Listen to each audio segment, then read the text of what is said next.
Yes ashimwe cyane ndabaramukije nitwa Nathalie Nyamoya ndacafise wa mushitsi yitwa Olivier Hakizimana ari umugabo wanje tuza kubandanye kwicacigwa tumaze bisiko turasangira kandi abashimiye abantu bose bamaze imisi turungikira ama message batubwira ati kubahezage n'ukuri biratutera intege biraturemesha kandi abadufise mu masengesho babandanye badusengera Imana ibahezagire cyane rero nashaka tubonerize kwica ya enseignement canke ya discussion tuko turagira na Olivier kuko nahereje ndi kuri muri Heburayo igice ca 11 kuva ku murongo wa 6 bavuga ngo or personne ne peut plaire à Dieu sans la foi. En effet, celui qui s'approche de Dieu doit croire que Dieu existe et qu'il récompense ceux qui le cherchent. Neko navuga ko kenshi turakunda kwibaza yuko uko wegera Imana iza kwexaucer tes prières. Non, yexaucer yuko yegereye. Amen. Sinzi ico Olivier yobandanyiriza ko ico dufashisha kuri ivyo bintu. Murakoze abariko baratumviriza nizera ikomeze neza hama nagomba cyane kuvuga kuco tore twahereje ko wari kuravuga ingene twabonye Imana kenshi tuba bloqué mu buryo bw'ivyumviro vyacu n'ibindi umunsi umwe ni nkaho urabona kenshi ni kibazo tukunze kwibaza nk'abantu bakijijwe cyane abantu basenga erege naco gituma tubabara ndibuka hari gihe nahora mbwira Natani nti iyaba tutazi ivyo gusenga iyaba tutazi ivyo kubaza Imana iyaba tudafise amasezerano kumbure ntitwogize umubabaro wo kubona décalage hagati y'icyo Imana igusezeranira n'ico uri kurabamwe mu buzima bwawe donc hariyo ibibazo rero canke ukugene dukunda kuvuga usanga tureyagisa kubera iki vyabaye uko Mana kubera iki umugore wanje ameze uko kubera iki ibi bitarahinduka kubera iki aba bana bameze uko kubera iki umugabo wanje kubera iki ku kazi bimeze uko kubera iki umunsi umwe ni nkaho hanjemwo ikibazo numva yuko iyo ndiko ndabaza Imana muri ubwo buryo ni nkaho noyibaza autrement ni nkaho canke sous-entendre nkaho novuga ngo iyo abaje ndi Imana sino ntivyobaye uko sivyo donc kubera ko umugabo wanje ameze uko no kuvuga iyo abaje ndi Imana Olivier sino mu mugora ameze nka Nathalie antu kuko Nathalie karamugora canke uko Olivier ari karagora Nathalie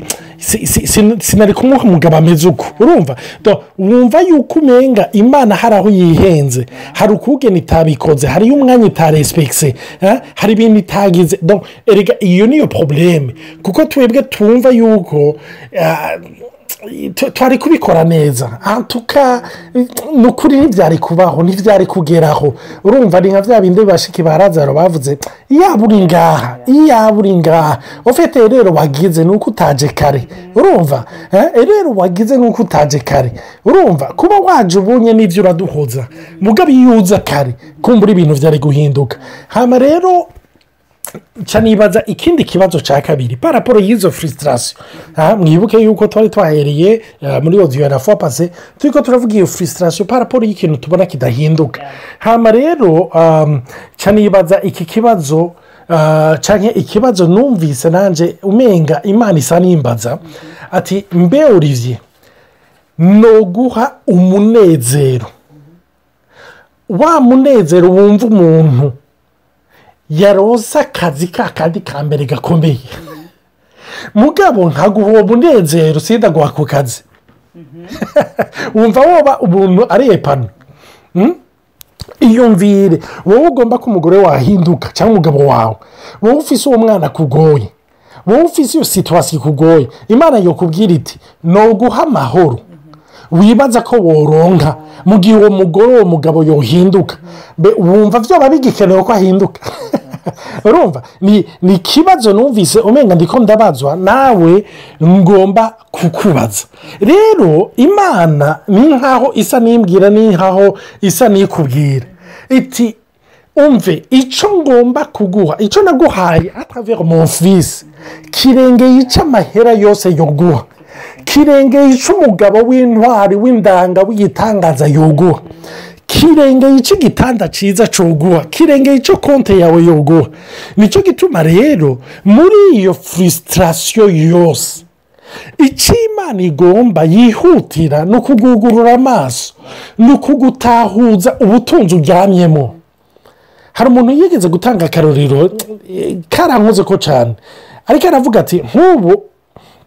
uwo kubwira ngo tuguhe miliyoni imiliyoni y'amadolari quelle serait ta réaction Nathalie urumva donc mu bibazo mu bantu babajijwe bamwe baravuga bati jewe norara ndiruka ijoro ryose ubundi norara ndatamba ijoro ryose ubundi notuma k'abantu tukagira homo fete pendant une semaine urumva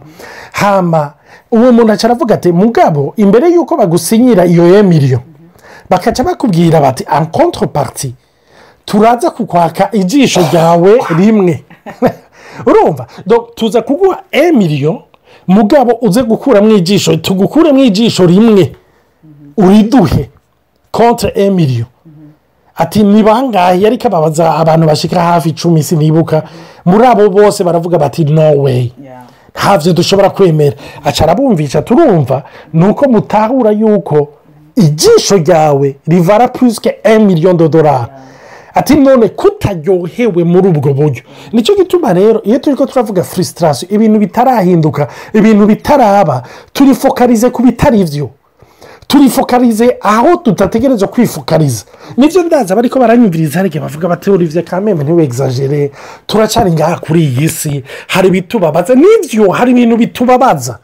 nivyo hari ibintu bitujya umutima nivyo ariko umve Yesu yatwembereye amahoro aruta uko umuntu wese yoyamenya nayo mahoro we experimenta arengeye ubwenge mwibuke kuri audio imwe twari twagize turiko turavuga Paulo na Sila bari muri même prison même condition n'abandi ba prisonnier mugaba bumva bo bariko bararirimba haba bavuga bati aba bari muri monde yi turi muri monde imwe abandi babamwo turi muri iyi si ariko Yesu yavuze ntimurabisi donc na hacu rero ko gusubira gutahura mbega iki kintu ni kubera iki ngomba kugihinduka atupri no kugira mbo umuntu ari yepano mbega iyo nyinshi kugira ube yepano iyo nyinshi kugira ugira amahoro mbe wosanga warayihawe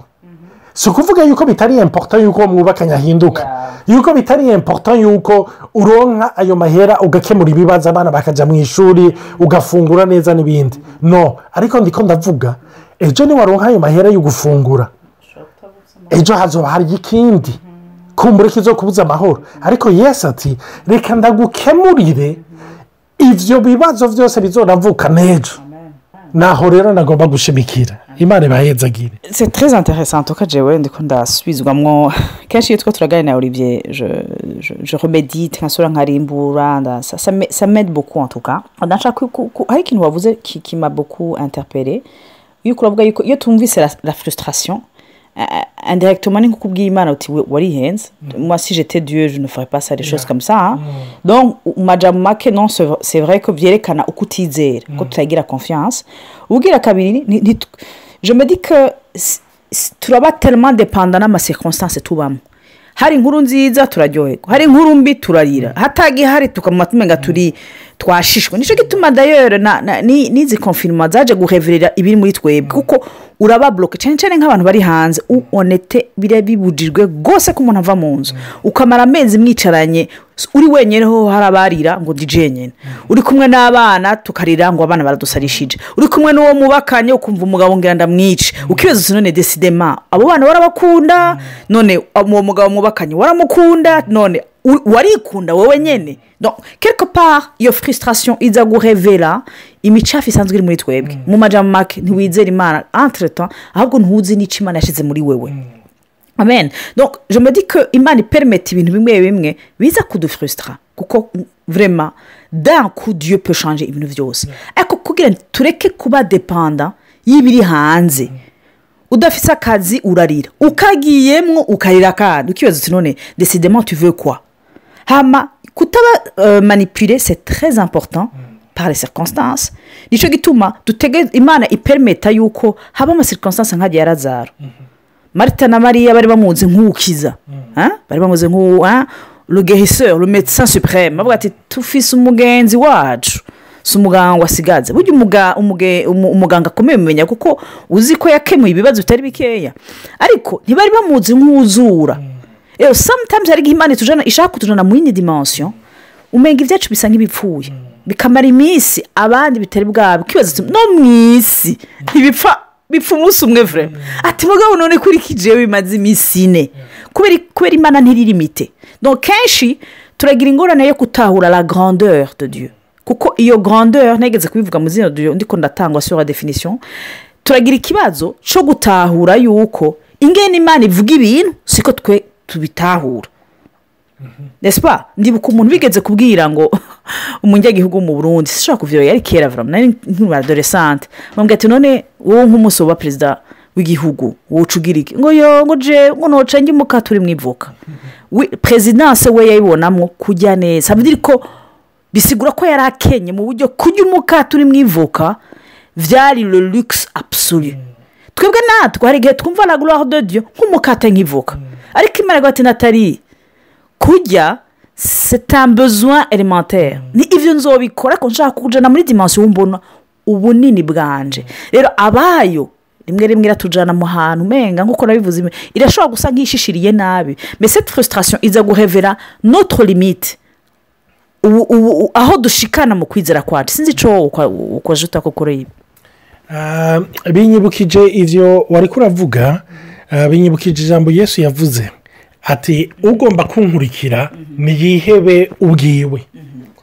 yihebe ubwiwe hama ankurikire yikorere umusaraba wiwe ankurikire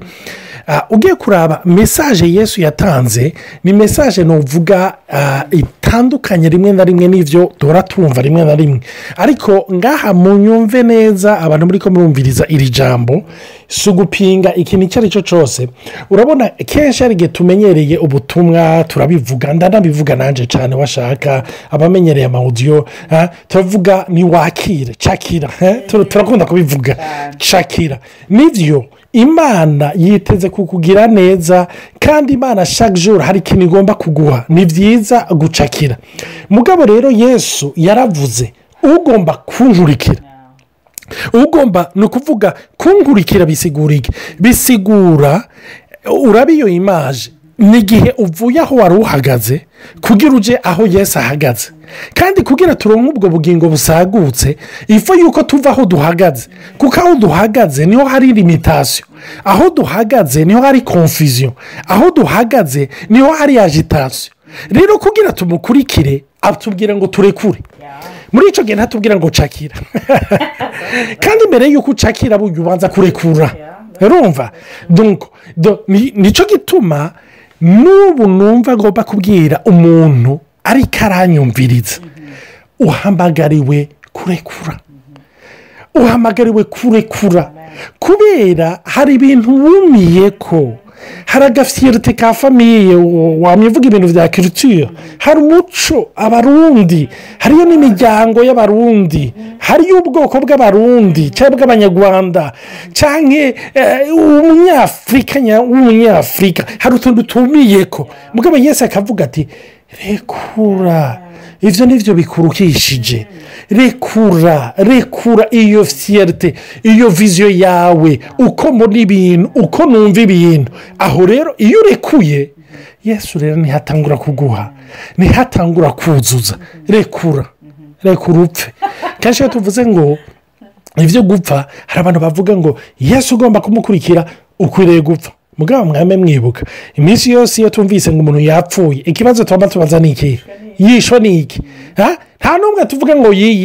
n'uwiyishe turumva yuko ni suicide yagize turabaza yishwe ni iki ni umugozi ni urusase ni biki nawe rero iyo tuvuga ngo gupfa kugira ukurikire Yesu hagira ikikwica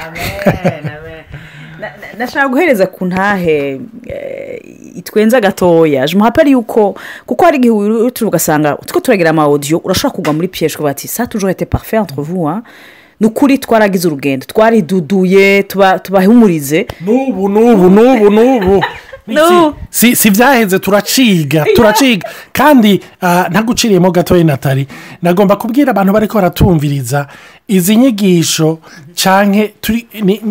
nozita plus témoignage kurusha n'inyigisho ni parcours yacu ni voyage yacu na Yesu no mu rugo rwacu ariko si ukuvuga ngo twarashitse oya turacari kure paraporo yahagomba kutujana kandi ntituriko turiyerija a modèle pas du tout nta na gato. Amen. Icyo kintu c'est très important kubivuga kubera intangira mvuge iri basé sur le fait hari ibyo twumva hari ibyo tubwigwa hari n'ibitajanye nawe jewe muri abanza bamenyereye moi j'aime pas beaucoup les cadeaux franchement Olivier arabizi vraiment icyo kibazo rakigiramwe ingorane anguriye cadeau ça ne signifie rien chez moi. Donc nivyo ntabwo mwana w'umenga ariko agira part de temps ndakunde je ibintu bipanze biri organiser umpange yinzu ukagera neza bimeze neza rero umunsi umwe par contre Olivier c'est un autre langage akunda amakado no ufata imbombo ukayishira muri ntuze muri emballage cadeau acajyoherwa cyane rero nkavuga nti no kameme ubu ngerageze kuba uwundi muntu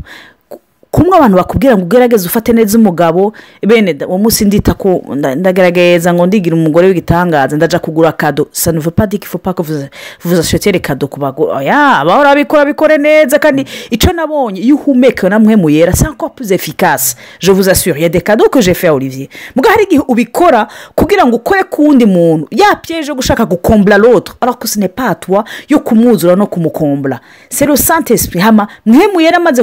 kumukombla nawe nyine arashaka kukorienta akagukoresha ukanamukora ko d'une certaine façon bantu b'Imana ndagenda muri ville ndaja muri ville ngo ndagiye kungurisha ishati ya Olivier atreta dusama gu diametralement opposé aguzi ya rouge je mba nabonye ya jaune aguzi ya noir mba nabonye yera donc ivyo twaravyakiriye turavuga ati twe turi très différent ku buryo ngiye mu magazine ndabwa nti est-ce que arashaka kwisubiza inyuma okay ngarukana reçu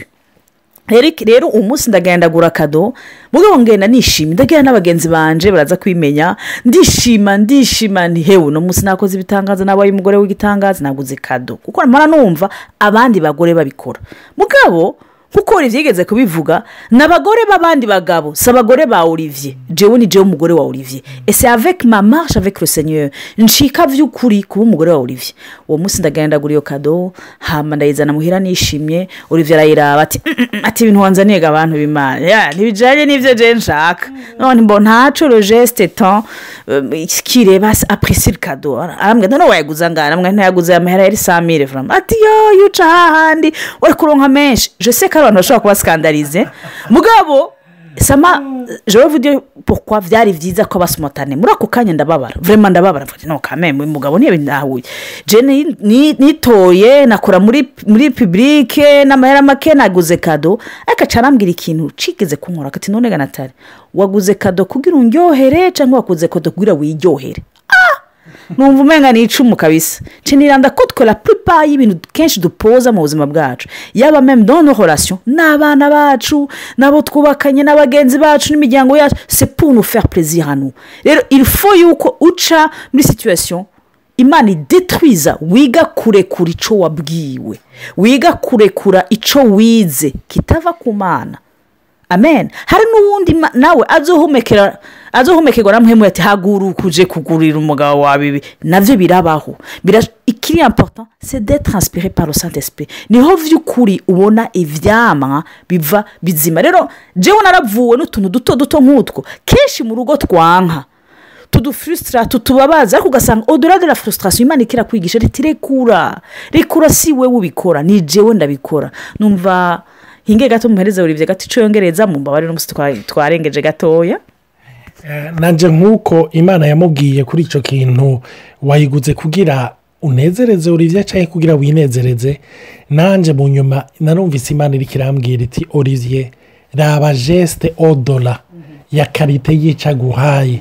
yagomba kukunezereza ariko wowe waravye nawe ibikunezereza gusa nico rero navuze turekura kandi iyo urekuye haba amahoro n'umunezero Imana ibahezagire. Amen. Rero numva no bashimira gose batwumvirije n'amamazi imisi batwandikira ne vous répétez pas muturungikire ibibazo mugira umunsi mwiza. Amen.